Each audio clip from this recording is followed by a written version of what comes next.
We're already at the point we seemed destined to be at when Benitez was appointed. Fans could sense this wasn't right, so why couldn't the Everton board? That's where the problems stem from. Fans could see this happening, so there is no confidence that the next appointment will be right. But there is a way forward for Everton, it's just getting it right, so here is what needs to change. The last two managers at Everton have been big names in Carlo Ancelotti and Rafa Benitez, managers with great CVs, they've been right at the very top. However, Everton haven't progressed much under them. You have to really ask, what is their thought process of appointing a manager? At a club like Everton, there's of course an ambition of European football, but they're far from that at the moment. And of course, they're not wrong to want that, but the problem comes from that ambition and expectation of the manager, which is why they went for Ancelotti and Benitez. They are managers that have been in European competition, so they've appointed them with the expectation of competing around those qualification spots, but that direction is where the problem begins for Everton.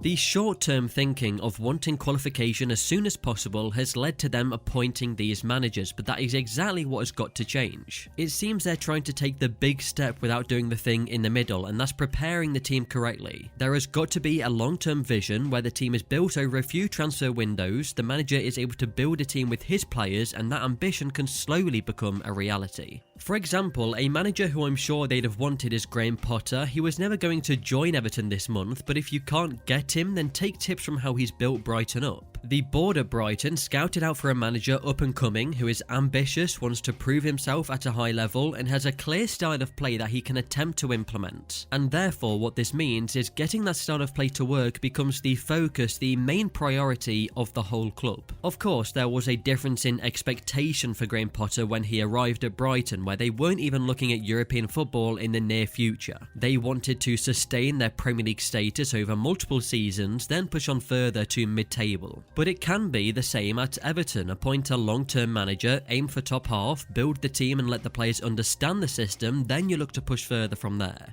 The most crucial aspect of Brighton that Everton definitely need to take tips from is the structure at the club. Brighton's recruitment team has really helped Graham Potter and the club financially as they find players to make a difference to suit the style of play. They've spent big when needed on players such as Marc Cucurella and Enoch Mwepu this season, Morpie, Trossard and Webster a couple seasons back too, but alongside those bigger signings, they have signed young players for small fees who have played their part in the first team. Moda for £9 million has made 19 appearances this season, and Lamptey for £3 million has become one of the most exciting young players in the Premier League. So it's Brighton's long-term vision which has seen them progress, and to do that they've got a recruitment team to scout and analyse players in the market that suit exactly what Graham Potter wants in his team. It's what Everton need to do next. No more rushing, cutting corners, appointing a big name for the sake of it. Get a vision of where the team need to be, have a manager with a style of play to build a team around, and have a recruitment team to help find the right players. As we look towards who the next manager should be, we're so close to 10,000 subscribers, so please, any help towards that milestone is very much appreciated. So what manager could take Everton forward? Well, let's rule some out. It's too early for Wayne Rooney. This job will come around for him again at a better time with more experience for him. He can continue to prove what he can do in the Championship with Derby or not. Rooney has got more to learn first. Then there's talk of Roberto Martinez, but if you want to move forward, you have to move on. Nuno Espirito Santo, no. Lucien Favre, I think you need a younger manager who is ambitious and wants to prove what they can do at this level, like how Potter or Vieira have done. It does make Frank Lampard a more favourable name that fits the criteria, but there is question marks around him. It would be an appointment with an element of risk to it, but if you want a manager like this, a risk has to be taken. It's what Palace did with Vieira. They took a big risk and a lot of people doubted this decision, but he's currently doing well. Possibly a better candidate is Niko Kovac. He's more experienced and recently left Monaco. He would bring an attacking, high-pressing style while still wanting to prove a point in his managerial career.